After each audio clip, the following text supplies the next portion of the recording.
Morning. Ang topic natin ngayon concerning about divorce. Buksan natin ang mga Biblia natin sa Mateo 5 verse 31 say, "It has been said, anyone who divorces his wife must give her a certificate of divorce." Verse 32, "But I tell you that anyone who divorces his wife, except for marital unfaithfulness, causes her to become an adulteress, and anyone who marries the divorced woman commit adultery." Kaya mga brother and sisters,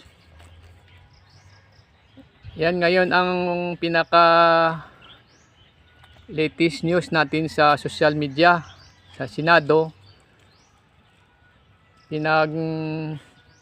Nag-aaral sila o kung yun ba ang divorce gawa nila ng amendment dito sa Pilipinas. Kung buo na yon, magkaroon na tayo ng divorce. Sa Biblia dito sinabi ni Lord, contradict talaga yon. Kasi in marriage life, sinabi ni Lord, pag nag-marriage na ang dalawa,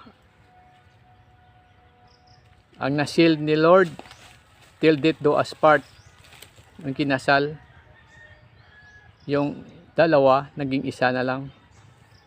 Kaya kung maghiwalay o kaya ang nagsasama dyan na walang kasal, kakaroon kayo ng kasalanan sa Panginoon, na tawag nun adultery. O kaya mayroon na kayong pamilya, ikiapid kayo sa hindi nyo naman asawa, kasalanan din yun. Kaya lang ang divorce, sinabi dito, magkakaroon ka ng certificate of divorce. It has been said, anyone who divorces his wife must give her a certificate of divorce. Yun ang binibigay ng mga sa law pag nag-divorce tayo, tulad sa ibang bansa sa Amerika. Pag nag-divorce ka, malaking bayad.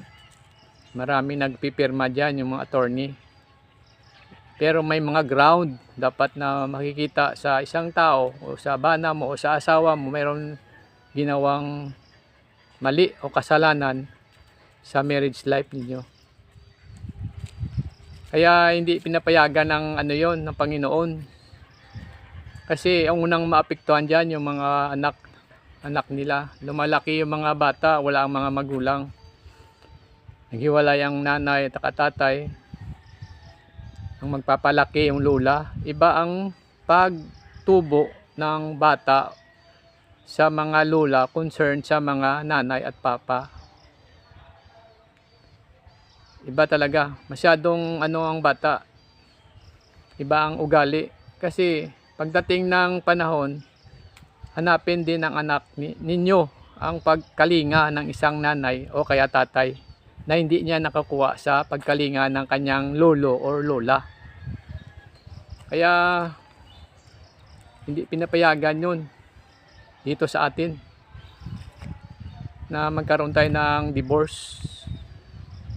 Kaya dapat yung magpapakasal dyan, siguraduhin nyo naman sana na yun na siya, yun na talaga magiging partner mo habang buhay. Kasi ang ang vow mo kay Lord in sickness till death do us part, diba?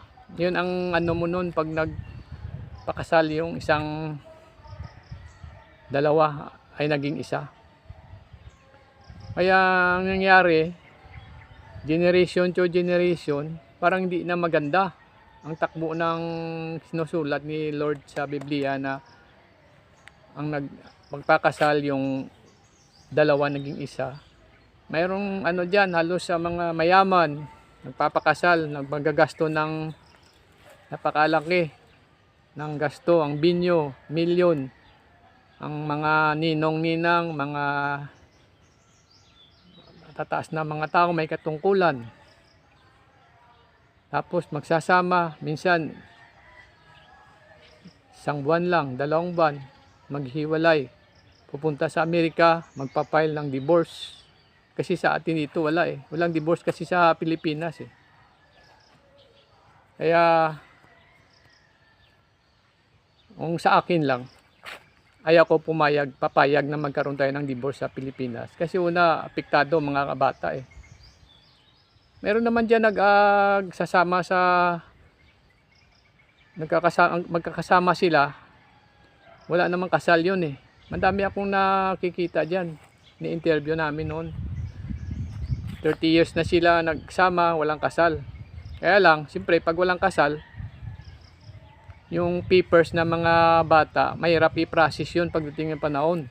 Kasi yung binagbasihan noon, yung marriage paper nyo. Legal. Lalo na sa mga pag-process ng mga property nyo. Pero ang pinaka-affected dyan yung mga bata. Ang love na napipil ng mga bata na iba pag lumaki na walang mga magulang. Kaya kung maari lang, wala namang perfecto kasi na marriage life. Lahat naman talaga may pagkukulang. Minsan nga kami nga ni Mrs. minsan ganun din eh. Nag-aaway. Pero mapag-usapan yun. Pag lagi nasa gitna si Lord, yung pag-aaway nyo, nag-uudyok yan si Taning. Wala mo na yan, mga ganon-ganon. Wala ang kwenta yan, wala kang makukuha dyan. Pero pag laging kasama nyo si Lord, araw-araw, sa mga gawaing bahay, sa papanong palago ng buhay nyo, lagi nyo sama si Lord, mga panalangin nyo, mga plano nyo, para tumibay ang pagsamahan ng isang pamilya. Kaya ako, tutol ako dyan sa divorce. Kayo mga kapatid, comments na lang kayo dyan kung payag ba kayo o hindi. Yan ngayon ang pinaka-trending sa social media, na gumagawa sila ng batas tungkol sa divorce na i-implement dito sa atin sa Pilipinas. Good day everyone!